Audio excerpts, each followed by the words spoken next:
Kemudian juga masalah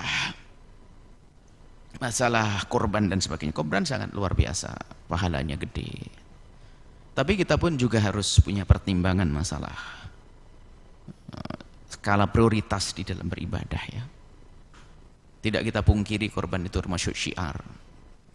Tapi kadang juga dihadapkan kita dengan sesuatu yang lebih penting.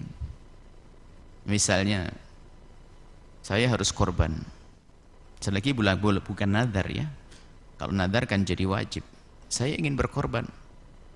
Sudah saya siapkan uang, tak taunya tetangga sakit. Dan dia bingung untuk cari obat.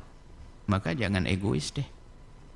Biarpun kita tidak jadi korban, tidak jadi berkorban, tapi kita membantu tetangga yang sakit. Itu keutamaan yang lebih besar. Makanya biarpun ini ibadah sudah ditentukan oleh Nabi, tapi tetap kita punya pertimbangan-pertimbangan apa yang lebih manfaat. Jadi jangan hanya urusannya ke sana saja. Begitu juga hubungannya dengan umroh. Umroh luar biasa pahalanya. Akan tapi pun sudah dia pun juga sudah umroh. Kemudian lihat bibinya. Bibi itu adalah adik daripada bapaknya atau adik dari ibunya. Dalam keadaan kekurangan, masya Allah, terlilit utang, kemudian sakit, anaknya masuk sekolah nggak bisa. Bagaimana dia umroh bolak-balik dengan leganya? Jadi memang kita harus menghindarkan daripada hawa nafsu.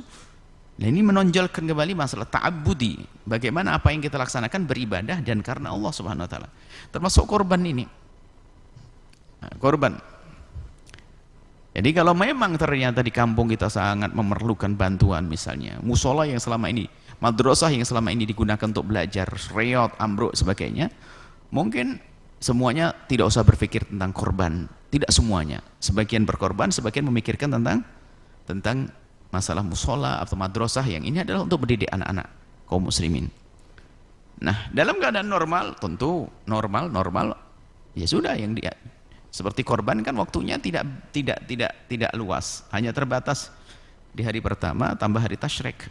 Maka karena waktunya terbatas, maka dalam keadaan normal berkorbanlah. Dan jika Anda mampu berkorban. Kemudian setelah itu, ini pemahaman yang lain lagi. Korban itu bukan seumur hidup sekali. Tapi korban itu seperti puasa Arafah. Apa maknanya? Kapan datang bulan haji, maka disunahkan kita korban. Kapan datang bulan haji, nanti kita disunahkan puasa Arafah. Seperti itu. Jadi jangan seperti keyakinan sebagian orang, korban itu hanya sekali. Kalau ditanya, Bu, ayo korban Bu, saya sudah. Kapan korban? 10 tahun yang lalu. Lah ini kesalahpahaman. Seperti haji, setahun seumur hidup sekali nanti.